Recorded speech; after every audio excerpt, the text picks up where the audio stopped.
अरे हिंदी भाषा सक्ती रद्द। एका ठिकाणी मराठी भाषेला अभिजात दर्जा द्यायचा आणि एका ठिकाणी मराठीची गळचेपी करायची, हे कुठलं धोरण आहे?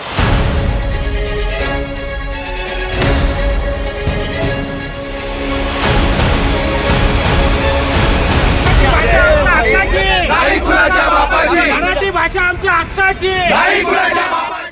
राज्यातील विद्यार्थ्यांना आता मराठी आणि इंग्रजी सोबतच हिंदी भाषाही शिकावी लागणार आहे, कारण 1ली ते 5वीच्या विद्यार्थ्यांना हिंदी ही तृतीय भाषा म्हणून सक्तीची करण्याचा निर्णय राज्य सरकारने घेतलाय।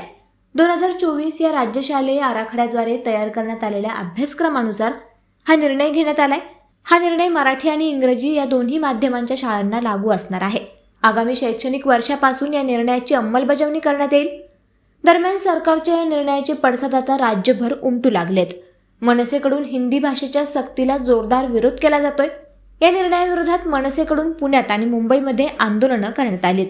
शासनाचा जिरा जाळून पुण्यात मनसेकडून या निर्णयाचा निषेध करण्यात आलाय। महाराष्ट्र सरकारने किंवा दिल्लीतनं जो आलेला जो GR आहे, आता 2-3 दिवसापूर्वी संपूर्ण शाळेमध्ये हिंदी भाषा ही तिसरी सक्तीची करण्याकरता जो GR आलाय, याला महाराष्ट्र नवनिर्माण सेना माननीय राज ठाकरे साहेबांचं कालच पत्र आलं आणि माननीय राज ठाकरे साहेबांनी ज्या पद्धतीने सांगितलंय, महाराष्ट्र नवनिर्माण सेनेचा पूर्णतः विरोध या गोष्टीला आहे आणि म्हणून आज त्याचा यलगार किंबहुना आज त्याचा विरोध दर्शवण्याकरता आजपासून महाराष्ट्र नवनिर्माण सेना आंदोलनाला सुरुवात करेल। आणि ती पहिली सुरुवात म्हणून हा जो GR आहे, महाराष्ट्र नवनिर्माण कामगार सेनेतर्फे आम्ही जे आता आंदोलन केलं की सरकारने काढलेला हा जो GR आहे, हा GR आता आम्ही नुकताच जाळण्यात आलेला आहे आणि या GRचा संपूर्णतः महाराष्ट्र नवनिर्माण सेना निषेध करतं। आणि एवढंच नाही तर हा संपूर्ण महाराष्ट्राच्या मराठी जनतेचा अपमान देखील आहे आणि म्हणून येणाऱ्या काळामध्ये संपूर्ण मराठी जी जनता आहे, किंबहुना साहित्यिक काही असतील, काही लोक जी प्रतिष्ठित असतील, या सगळ्यांना आम्ही आमच्या या आंदोलनामध्ये समाविष्ट करून निश्चितपणे हे किती चुकीचं आहे हे दाखवणं आता या महाराष्ट्र जनतेला गरजेचं आहे आणि म्हणून त्याचा निषेध म्हणून हा GR आपल्या समोरच मी फाडतो आणि नुकताच टाळून देखील टाकण्यात आलेला आहे आणि त्याच्यामुळे हा कामगार सेनेतर्फे जाहीर निषेध करून हा नॅशनल एज्युकेशन पॉलिसीच्या बाबतीत राज्य सरकारने जो GR परवा काढलेला आहे, तो GR या महाराष्ट्रातल्या मराठी माणसांना, मराठीवरती प्रेम करणाऱ्यांना मान्य नाही। त्यामुळे आज हा GR आम्ही कायदेभंग करून हा GR आम्हाला मान्य नसल्यामुळे आम्ही फाडलाय, त्याचा जाळून आम्ही होळी केलेली आहे। आज या सगळ्या GRमुळं मराठी भाषा संपवण्याचा कट या राज्य सरकारकडनं होतं। हे राज्य सरकार मराठी द्वेष्टी आहे। हे हिंदी म्हणून आज हिंदीकरण करून मराठी संपवणार आहेत। उद्या भविष्यामध्ये आपल्याला बोलणं लावावं लागतील या ठिकाणी की त्या मराठी माणूस राहत होता। काही दशकानंतर या मराठीची अवस्था अशी होईल, हिंदीची गरज आहे कोणाला? या ठिकाणी हिंदीची गरज महाराष्ट्रातल्या लोकांना नाही। या ठिकाणी ऐच्छिक म्हणून हिंदी आम्ही सगळेजण शिकत होतो।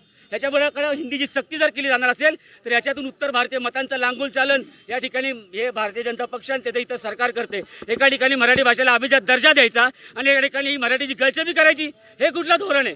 आणि त्याच्या पलीकडे देवेंद्र फडणवीस मुख्यमंत्री सांगतात की आम्ही संपर्क सूत्र म्हणून हिंदीची भाषा शिका। संपर्क सूत्राची गरज काय? तुम्ही आम्हाला सांगणार आम्हाला संपर्क साधा, आम्ही मराठीत साधू, आम्ही इतरांना आमच्या भाषेची दखल घ्यायला लावू। आमच्याकडे इंग्रजी आहे, द्विभाषा सूत्र आम्हाला हवं आहे। सन्मान्य राजसाहेबांनी या बाबतीतली भूमिका अत्यंत स्पष्टपणे रोखठोकपणे काल मांडली। अमित साहेब ठाकरेंच्या आम्हाला या बाबतीतल्या सूचना आहेत। हे आंदोलन आज सुरुवात झालेली आहे। हे आंदोलन इथे अजून हे अंतिम नाही। याच्यानंतर SCERT असेल, बालभारती असेल, इतर शिक्षण विभाग असेल आणि दादाजी भुसे असतील, या सगळ्यांना महाराष्ट्र नवनिर्माण विद्यार्थी सेनेच्या वतीने हा इशारा आहे। पुणे शहरामध्ये हिंदी भाषेचं पुस्तक प्रिंट होऊन देणार नाही, एकही पुस्तक विकून देणार नाही। शाळेमध्ये जर हिंदी सक्ती केली तर शाळा चालू करून देणार नाही। आम्ही हिंदू आहोत, या ठिकाणी हिंदू म्हणून आम्हाला हिंदीची सक्ती केली जाते। हिंदी आणि हिंदूचा काय संबंध? आम्ही वर्षानुवर्ष मराठी करतोय। हिंदू धर्मासाठी जर काय कोणी केलं असेल तर आमच्या मातीतल्या छत्रपती शिवरायांनी केलंय, डॉक्टर बाबासाहेब आंबेडकरांनी केले, महात्मा फुलेंनी केले। हे सगळे आमच्या हिंदू धर्मासाठी, इथल्या मराठी लोकांसाठी केले आणि मराठी भाषेने मराठी लोकांनी कायम देशाला दिशा दिलेली आहे। त्यामुळे आम्हाला इथे हिंदीला विरोध केल्यामुळे आम्ही हिंदू नाही हे जे काही नॅरेटिव्ह पसरवलं जाते ना, त्यासाठी सन्मान्य राजसाहेबांनी काढलेले की होय आम्ही हिंदू आहोत पण हिंदी नाही, आम्ही मराठी हिंदी आहे आणि हिंदीला मांडणार नसल्यामुळे आम्ही हिंदुत्व आमचं प्रकार आहे हे आम्ही चालून देणार नाही। मराठी भाषा मंत्र्यांना तुम्ही भेटला का? मराठी भाषेच्या मंत्र्यांना नक्कीच आम्ही शहर म्हणून या ठिकाणी आंदोलन केलं आहे. आमचे वरिष्ठ नेते आहेत आणि आमचे सन्माननीय अमित साहेब ठाकरे आहेत. या बाबतीतलं पुढचं नियोजन हे आमचे वरिष्ठ नक्कीच करतील आणि या बाबतीत आम्ही ज्याप्रमाणे सन्माननीय राजसाहेबांचा आदेश येईल त्याप्रमाणे खूप मोठ्या पद्धतीने आमचं आंदोलन या ठिकाणी उभं राहिलं आणि त्यासाठी वाटेल ती किंमत मोजायला प्रत्येक महाराष्ट्र सैनिक तयार असेल हे नक्कीच. सोशल मीडियाच्या भाऊ गर्दीत विश्वासार्हतेने चकाकणारे नाव म्हणजे लेट्सअप मराठी. सगळ्यांना, सगळ्या नागरिकांना ती स्पीच, ती लेट्सअप वरील मुलाखती म्हणजे विचारांचा खजिना. त्यानंतरच्या निवडणुकीमध्ये मला सोडून गेले. बातम्या केवळ वस्तुस्थिती सांगणाऱ्या, न प्रोपगंडा, फक्त जनतेचा अजेंडा.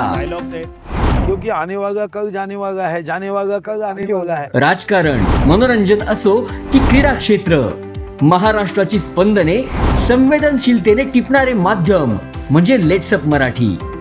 जगासोबत एक पाऊल पुढे राहण्यासाठी लेट्सअपचे ॲप, सोशल मीडिया आणि वेबसाईट सोबत कनेक्टेड रहा.